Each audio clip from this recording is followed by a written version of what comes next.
ഫ്രണ്ട്സായിട്ടും ഫാമിലിയായിട്ടും ഒരു ട്രിപ്പ് കഴിഞ്ഞ് വന്നു കഴിഞ്ഞാൽ ആദ്യത്തെ ചോദ്യം, ഇന്ന് വല്ലതും കിട്ടുമോടെ എഡിറ്റ് ചെയ്ത വീഡിയോ?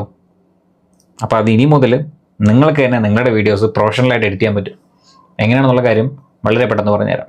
മാക്സിമം ഒരു 5 മിനിറ്റ് അതിനകത്ത് തന്നെ നിങ്ങൾക്ക് നിങ്ങളുടെ വീഡിയോസ് എഡിറ്റ് ചെയ്ത് സ്റ്റാറ്റസ് ആയിട്ട് പോസ്റ്റ് ചെയ്യാൻ പറ്റും. ഇൻസ്റ്റാഗ്രാം ഓപ്പൺ ചെയ്യാം, സെർച്ച് ബാറിനകത്ത് ട്രാവൽ VN കോഡ് എന്ന് സെർച്ച് ചെയ്യാം. അപ്പോൾ ഇതുപോലെ മുൻപ് എഡിറ്റ് ചെയ്ത് വെച്ച പലതരത്തിലുള്ള ടെംപ്ലേറ്റ്സും നിങ്ങൾക്ക് കാണാൻ പറ്റും. നിങ്ങൾക്ക് സൂട്ടബിൾ ആയിട്ടുള്ള ടെംപ്ലേറ്റ് ചൂസ് ചെയ്തതിന് ശേഷം ഇതുപോലെ QR കോഡ് സ്ക്രീൻഷോട്ട് എടുക്കുക. സ്ക്രീൻഷോട്ട് എടുത്തതിന് ശേഷം VN ആപ്ലിക്കേഷൻ ഓപ്പൺ ചെയ്യാം, സ്കാനർ ഓപ്പൺ ചെയ്ത് കൊടുക്കുക, ഇമേജ് അപ്ലോഡ് ചെയ്യാം. മറ്റേതെങ്കിലും ഫോൺ ഉണ്ടെങ്കിൽ നിങ്ങൾക്ക് അവിടെ നിന്ന് ഡയറക്റ്റായിട്ട് സ്കാൻ ചെയ്യാനും പറ്റും.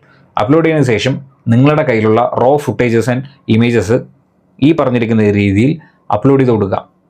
Transactions, text effect, animation complete ആയിട്ടും നിങ്ങൾ നേരത്തെ കണ്ട വീഡിയോനകത്തുള്ള എല്ലാ എഫക്റ്റുകളും ഓട്ടോമാറ്റിക്കലി നിങ്ങളുടെ ഇമേജസിനകത്തും വീഡിയോസിനകത്തും പ്രീഫിക്സ്ഡ് ആയിട്ട് വന്നോളും. നിങ്ങൾ ചെയ്യേണ്ട പണി എന്ന് പറയുന്നത് ഫുട്ടേജ് എക്സ്പോർട്ട് ചെയ്യുക, സ്റ്റാറ്റസ് ആയിട്ട് പോസ്റ്റ് ചെയ്യുക. അപ്പോൾ എനിക്ക് ഇത്രേ പറയാനുള്ളൂ. ഒരറിവും ചെറുതല്ല, അറിയത്തിറക്കായി ഷെയർ ചെയ്ത് കൊടുക്കാം. വീഡിയോ ഇഷ്ടപ്പെട്ട് കഴിഞ്ഞാൽ ലൈക്ക് ചെയ്യാനും ഷെയർ ചെയ്യാനും ഫോളോ ചെയ്യാനും മറക്കരുത്. അപ്പോൾ മറ്റൊരു വീഡിയോയിൽ കാണാം. Thank you.